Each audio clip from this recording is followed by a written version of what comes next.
বিসমিল্লাহির রহমানির রহিম। কোরআনের বাংলা অর্থ হইতে পড়া হইতেছে ৪৯ এবং রাতের কিছু অংশে এবং তারকা অস্তমিত হওয়ার সময় তার পবিত্রতা ঘোষণা করুন। সূরা আন-নাজম ৫৩ আয়াত ৬২। মক্কা অবতীর্ণ। রুকু ৩। পরম করুণাময় অসীম দয়ালু আল্লাহর নামে শুরু করছি। প্রথম রুকু। ১। নক্ষত্রের কসম যখন অস্তমিত হয়। ২। তোমাদের সঙ্গী পথভ্রষ্ট হননি এবং বিপদগামীও হননি। ১। ৩। এবং পবিত্র তাড়নায় কথা বলে না। ২। ৪। কুরআন ওহী যা প্রত্যাবর্তদেশ হয়। ৫। তাকে শিক্ষা দান করে এক শক্তিশালী ফেরেশতা। ৬। সহজ আর শক্তিসম্পন্ন, সে নিজ আগতিতে প্রকাশ পেল। ৭। ঊর্ধ্ব দিগন্তে। ৮। অথবা নিকটবর্তী হলো, বুঝে গেল। ৯। তখন দুই ধনুকের ব্যবধান ছিল অথবা আরও কম। ১০। তখন আল্লাহ তার দাসের প্রতি যা প্রত্যাদেশ করবার তা প্রত্যাদেশন করলেন। ১১। রসুলের অন্তর মিথ্যা বলেনি, যা সে দেখেছে। ১২। তোমরা কি বিষয় বিতর্ক করবে যা সে দেখেছে। ১৩। নিশ্চয়ই সে তাকে আরেকবার দেখেছিল। ১৪। সিদরাতুল মুনতাহার নিকটে। ১৫। যার কাছে অবস্থিত বসবাসের জান্নাত। ১৬। যখন বৃক্ষটির দ্বারা আচ্ছন্ন হওয়া তার দ্বারা আচ্ছন্ন ছিল। ১৭। তার দৃষ্টি বিভ্রম হয়নি এবং সীমা লঙ্ঘনও করেনি। ১৮। নিশ্চয়ই সে তার পালনকর্তার মহান নির্দেশাবলী অবলম্বন করিয়াছে। ১৯। তোমরা কি ভেবে দেখেছ লাত ও উজ্জা সম্পর্কে। ২০। এবং তৃতীয় আরেকটি মানত সম্পর্কে। ২১। পুত্র সন্তান কি তোমাদের জন্য এবং কন্যা সন্তান আল্লাহর জন্য। ২২। এমন অবস্থায় এটা তো হবে খুব অসঙ্গত বন্টন। ২৩। এগুলো কতটুকু নাম বই নয় যা তোমরা এবং তোমাদের পূর্বপুরুষদের রেখেছ। এর সমর্থনে আল্লাহ কোনো দলিল নাজিল করেননি। তারা অনুমান ও প্রভৃতি অনুসরণ করে, অথচ তাদের কাছে তাদের পালনকর্তার পক্ষ থেকে পথ নির্দেশ এসেছে। ২৪। মানুষ যা চায় তাই কি পায়। ২৫। অথবা পরবর্তী ও পূর্ববর্তী সব মঙ্গলই আল্লাহর হাতে।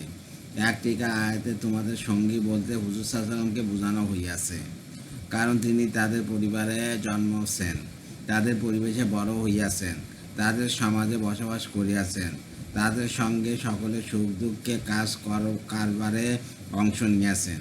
এই জন্য তাকে তোমাদের সঙ্গী বলে উল্লেখ করিয়াছেন। ২ টিকা আলোচ্য আয়াত দ্বারা প্রমাণ হয় যে হুজুর সাল্লাল্লাহু আলাইহি ওয়াসাল্লাম নবুয়ত লাভের পর হইতে মৃত্যুকাল পর্যন্ত যত কথা বলিয়াছেন সবগুলো ওহী, যার অর্থ ভাষা উভয় আল্লাহর পক্ষ থেকে অবতীর্ণ হয়।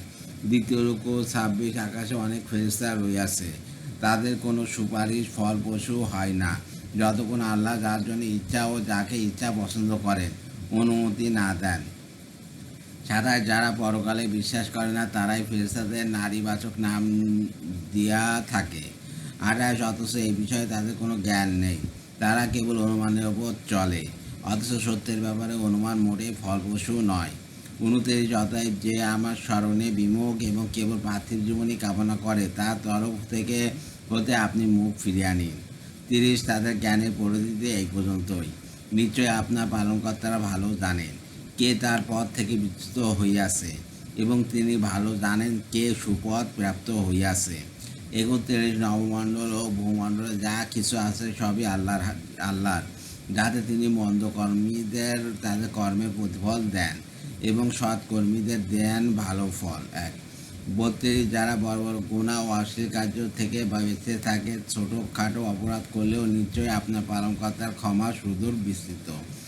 তিনি তোমাদের সম্পর্কে ভালো জানেন যখন তিনি তোমাদেরকে সৃষ্টি করেছেন মৃত্তিকা থেকে এবং যখন তোমরা মাতৃগর্ভে কচি শিশির ছিলে।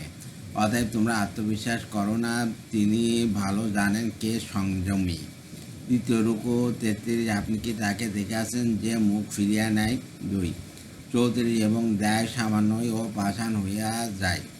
৩৫। তার কাছে কি অদৃশ্য জ্ঞান আছে যে সে দেখে। ৩৬। তাকে কি জানানো হয়নি যা মুসার কিতাবে। ৩৭। এবং ইব্রাহিমের কিতাবে যে তার দায়িত্ব পালন করিয়াছিল। ৩৮। কিতাবে এই আছে যে কোনো ব্যক্তি কারো গুনাহ নিজে বহন করবে না। ৩৯। মানুষ তাই পায় যা সে করে। ৪০। তার কর্ম শীঘ্রই দেখা হবে। ৪১। অথবা তাকে পূর্ণ প্রতিদান দেওয়া হবে। এক টিকা ইমাম আহমদ রহমতুল্লাহ আব্দুর রহমান বিন আব্দুল বক্কর রাধারণ হতে বর্ণনা করেন, জৈনক ব্যক্তি রসুল্লাহর সামনে অন্য এক ব্যক্তির প্রশংসা করে হুজুর নিষেধ করে বলেন, তুমি যদি কারো প্রশংসা করতে চাও তবে এই কথা বলো, আমার জানা মতে এই ব্যক্তি সৎ আল্লাহর ভীরু, সে আল্লাহর কাছে পাক কিনা জানি না। অন্য বর্ণনায় আছে হযরত জয়নাব বিনতে আবু সালামার নাম বারারা ছিল। হুজুর সাল্লাল্লাহু আলাইহি ওয়াসাল্লাম পাঠ করে বারারার নাম রাখতে নিষেধ করেন, তার নাম জয়নাব রাখেন। ইবনে কাসির। 2 শানে নুজুল। জুরে মানসুরে হযরত ইবনে জাবির রাদিয়াল্লাহু এক বর্ণনায় আছে, জৈনক ব্যক্তি ইসলাম গ্রহণ করলে তার বন্ধু এই বলে তিরস্কার করল যে তার পৈতৃক ধর্ম ছেড়ে দিলে কেন? সে বলল, আমি আল্লাহর শাস্তিকে ভয় করি।